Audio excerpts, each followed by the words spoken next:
आइए सुनते हैं भगवान पर भरोसा की कहानी। एक गांव में एक साधु रहता था। वह हमेशा पेड़ के नीचे बैठकर भगवान की भक्ति करता रहता था। उसको अपनी भक्ति पर पूरी श्रद्धा थी। वह भगवान पर पूरा भरोसा रखता था। एक दिन गांव में बहुत बारिश होने लगी। गांव के सारे नदी नालों में पानी भरने लगा। गांव के सारे लोग अपने सामान लेकर दूसरे गांव में बसने लगे।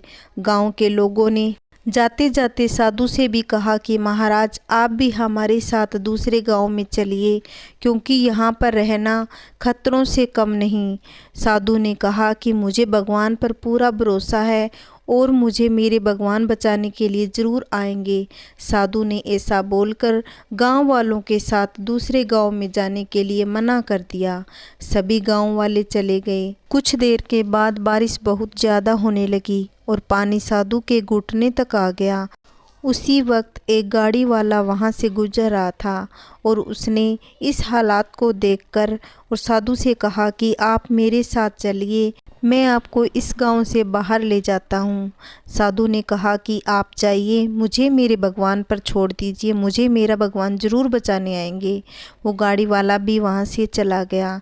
कुछ देर बाद बारिश इतनी ज़्यादा बढ़ गई कि पानी साधु के गले तक आ गया। तभी एक नाविक वहां से गुजर रहा था। उसने इस साधु को देखा तो कहा कि आप मेरे साथ चलिए, मैं आपको इस गांव से बाहर ले चलता हूँ।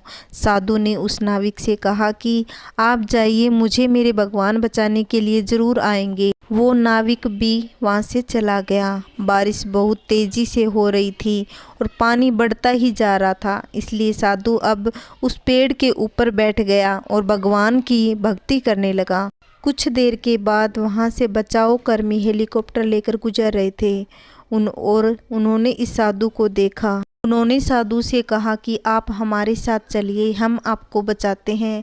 इस बात पर भी साधु ने वही जवाब दिया कि आप जाइए, मुझे मेरे भगवान बचाने के लिए ज़रूर आएंगे। बहुत समझाने के बाद भी साधु महाराज ने अपनी जिद नहीं छोड़ी और वो भी वहाँ से निकल लिए। कुछ ही देर बाद पेड़ बाढ़ की धारा में बह गया और साधु की मृत्यु हो गई।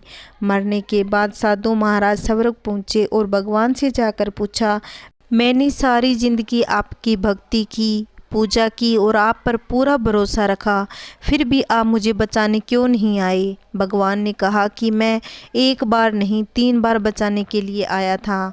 तुम याद करो, वो गांव वाले लोग, वो याद करो जो गाड़ी वाला, वो नाविक, वो बचाओ कर्मी, वो सभी कौन थे?